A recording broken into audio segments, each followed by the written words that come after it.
제가 샌드박스 랜드를 개당 5만원 주고 샀죠.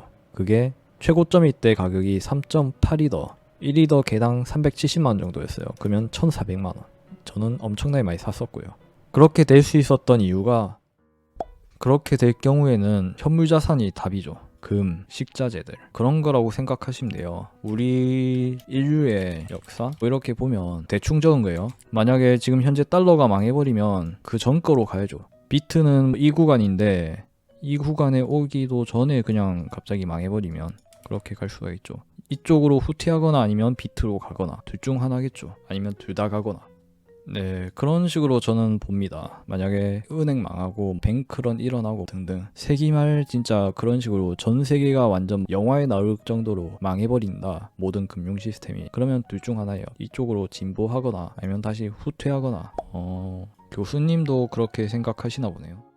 네, 디파이로 지금 이런 느낌이죠. 원화 달러 LP풀에 이자 받아 먹으면서 박아뒀다가 달러가 갑자기 필요해요. 그러니까 이제 LP 풀고 기존의 원화도 달러로 수합해가지고 빼가는 거죠. LP풀 점점 유동성 마르고 LP풀 안에는 원화밖에 안 남아있고 달러는 사람들 다 빼가고 있고, 이런 느낌으로 우리 코인 하는 사람들 입장에서 볼 수가 있죠.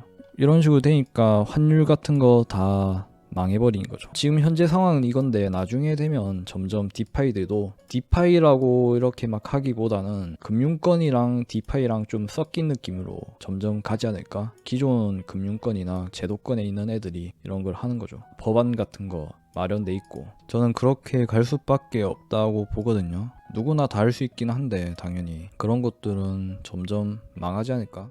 저도 진짜로 공감합니다. 진짜 저렇게 될 확률이 높아요. 여러분들이 하고 있는 대부분의 문서 작업 같은, 특히 사무직들 AI로 대체 가능해질 거예요. 진짜로 대부분이 대체 가능해질 겁니다. 그리고 저는 진짜로 이제 점점 탈세계화도 된다고 생각하거든요. 좀 퍼즐이 맞춰가듯이 딱딱딱 흘러가는 그런 게 있어요. 이런 타임라인으로 흘러갈 확률이 진짜 높습니다.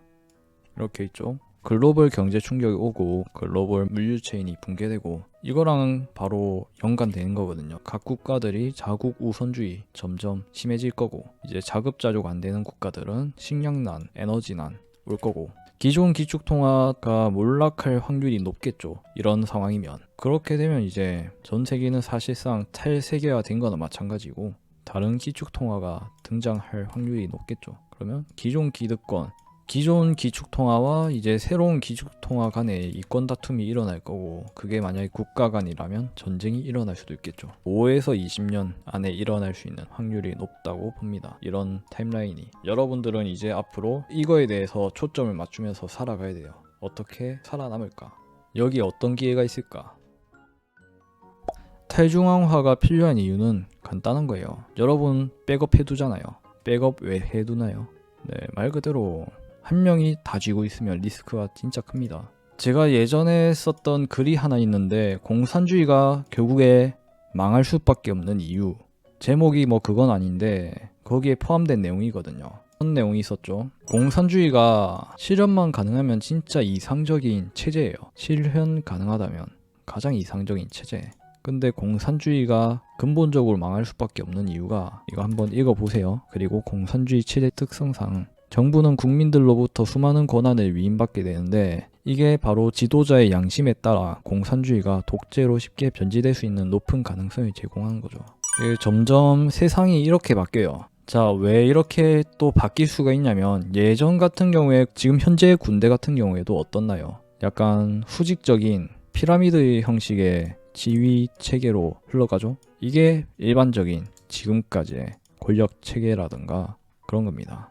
수직적으로 위아래로 왔다 갔다 하는 거죠. 근데 이렇게 될 수밖에 없는 이유가, 이게 결국에 기술적 한계인 거예요. 기술적인 한계. 네, 이게 좀 더 정답은 아니고 그냥 제가 생각하는 걸 설명드린 거예요.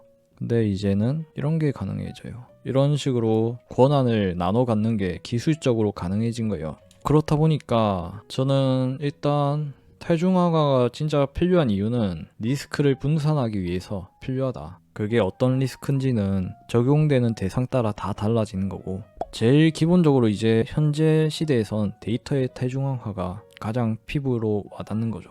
왜냐면 지금 하고 있는 암호화폐 이런 것들이 전부 다 데이터니까. 근데 이게 현실 사회로 점점 스며들 거예요. 이런 새로운 얘네들이. 그래서 진짜로 실현 가능한가? 이게 나중에 되면 충분히 가능해지지 않을까? 뭐 어떻게 하냐에 따라 다른 거겠죠. 일단 기존의 비즈니스 모델로는 좀 결국에 막 코인 찍어내고 막 하는 거라서 그거를 좀 그런 식으로 안 하면 충분히 가능한 거죠. 그리고 그 안에 있는 세력들은 저는 결국에는 어딜 가도 세력은 있을 수밖에 없다고 생각합니다. 주식이라고 해도 대주주 이런 게 다 있잖아요. 세력보다 더 빨리 들어가면 좋은 점. 자, 저는 개당 5만원에 줄 수가 있었어요. 2020년 말. 그랬는데 그 이후로 엄청나게 많은 자금과 세력들과 VC 이런 애들, 그런 애들이 전부 다 막 들어오면서 가격을 끌어올렸죠. 그쵸, 부끄럽죠. 지금 메타버스는 그냥 다 헛소리입니다. B2B도 헛소리고. 그래서 그 당시에 좀 짭짤했어요. 개당 5만원이 1,400만원이 되니까. 이렇게 될 수 있었던 이유, 아까 말씀드렸듯이 진짜 그냥 초기 투자 이거예요. 지금 딱 하나 들고 있고 나머지 3.5이더 3.4이더 그쯤에 다 팔았어요. 정답은 초기 투자. 이렇게 하시면 돈을 법니다. 근데 이것도 쉽지 않은 게, 자, 개당 5만원 했던 게 이제 완판되고 얼마가 됐냐면 30만원, 40만원 했어요. 그 당시에 오픈시에 가면 3, 40만원에 샌드박스 랜드를 무제한으로 줄 수 있었습니다. 2020년 말 그때만 해도 2020년 말이니까 그러니까 1000달러, 그러니까 100만원 할 때 이더리움 가격이 100만원 정도 할 때 0.2더 0.3이더 이렇게 오픈시에 매물이 엄청나게 많았었어요. 샌드박스 NFT 랜드가. 그럼 개당 5만원 했던 게 저는 그 당시에 20만원 30만원 이렇게 팔아도 6배 이득이 나는 거잖아요. 현실 도피하는 사람들이 현재는 뭐 유튜브 보거나 커뮤니티 같은 거 재밌는 거 보면서, 아니면 개그 프로 보고 인터넷에 떠도는 그런 많은 재밌는 그런 것도 있잖아요. 그런 거 보는데 이제 메타버스 시대가 오면 이제 이런 데로 도망간 거죠. 근데 이거는 한참 남았다. 현재 제가 봤을 때. 자, 90년대 80년대 한국에선 누구나 자연을 느낄 수 있어요. 누구나 뭐 흙 같은 거 만지면서 놀고 등산하고 낚시도 하고, 그쵸? 사람이 이렇게 문명화된 건 진짜 얼마 안 됐어요. 자, 그렇다 보니 진화가 실질적으로 못 따라가니까 우리는 원신이다. 실제로는 원신이 컴퓨터를 쓰고 노트북을 하고 스마트폰을 쓰고 VR을 끼고 이렇게 지금 생활하고 있는 거다. 우리가 이렇게 지금 보시면 원신이 집안에 하루 종일 갇혀서 하루 종일 있으면 병이 생긴 거죠. 마음의 병. 그럼 결국에 우리들은 자연을 찾을 수밖에 없어요. 우리 원신들은. 근데 이 자연이란 게 시간이 지나면 지날수록 부자들의 소유물이 될 겁니다. 저는 이렇게도 충분히 될 수 있다고 생각하거든요. 여러분들이 뭐 해변가 서핑을 하고 이런 거 점점 부자들이 누리는 자연 그런 게 될 거고, 돈 없는 사람들은 이제 그런 서핑보드 이런 것도 못 사고 겨울에 스케이트보드 이런 것도 잘 하기 힘들고 그런 식으로 점점 흘러갈 수도 있죠. 어떻게 될지는 모르는 거죠. 뭐 이렇게 되니까 이런 식으로 갈 확률이 높지 않을까? 지금 벌써부터 그러고 있죠.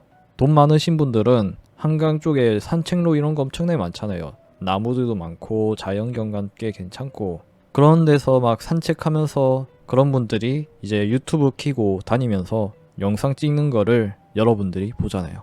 우리가 보고 이미 그러고 있어요. 그게 점점 심해질 거예요. 우리는 이미 벌써 유튜브로 그걸 연습한 거예요. 좀 어떤 느낌인지 아시겠나요? 네, 이런 느낌입니다.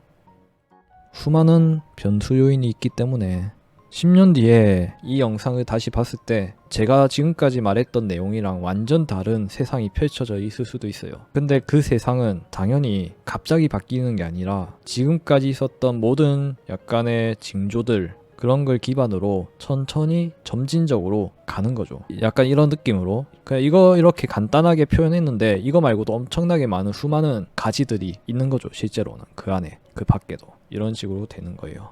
그럼 오늘도 좋은 하루 보내세요.